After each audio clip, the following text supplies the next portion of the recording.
विहीर खोदण्याच्या कामाचे 60,000 रुपये किमतीचे साहित्य चोरणाऱ्या 3 मुख्य चोरट्यांसह चोरीचा माल खरेदी करणारे 2 भंगार व्यावसायिक आणि वाहन चालक अशा एकूण 6 जणांना कोल्हापूर पोलिसांनी अटक केली आहे. आरोपींकडून चोरीचा सर्व मुद्देमाल आणि गुन्ह्यात वापरलेले वाहन जप्त करण्यात आले आहे. बोरखडी बुद्रुक येथील रहिवासी दामोदर अण्णाजी पवार यांनी बोरखडी खुर्द येथील सूरज राऊत यांच्या शेतात विहीर खोदण्याचे काम घेतले होते. 5 जून रोजी काम बंद केल्यानंतर त्यांनी आपले साहित्य शेतात बांधून ठेवले होते. मात्र 8 जून रोजी सकाळी साहित्य चोरीला गेल्याचे त्यांच्या निदर्शनास आले.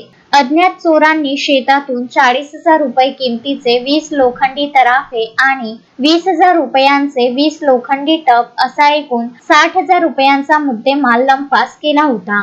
या प्रकरणी कोल्हापूर पोलीस ठाण्यात गुन्हा दाखल करण्यात आला होता. पोलीस अधीक्षक निकेतन कदम यांच्या आदेशानुसार कोल्हापूर पोलिसांनी गुप्त बातमीदाराकडून माहिती मिळवून बोरखडी येथील संशयितांना ताब्यात घेतले. चौकशी दरम्यान आरोपींनी गुन्ह्याची कबुली दिली व चोरीचे साहित्य टाटा 207 MH04 FP 0520 वाहनातून नेऊन कोल्हापूरच्या भंगार बाजारात विकल्याचे सांगितले.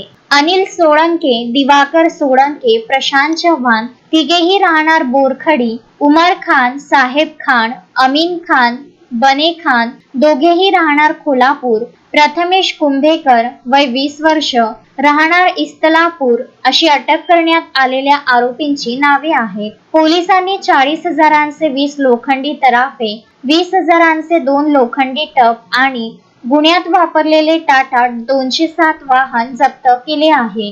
ही कारवाई API भूषण वैसाणे, दीपक उईके, शैलेश घुर्डे आणि निखिल आमझरे यांच्या पथकाने केली आहे.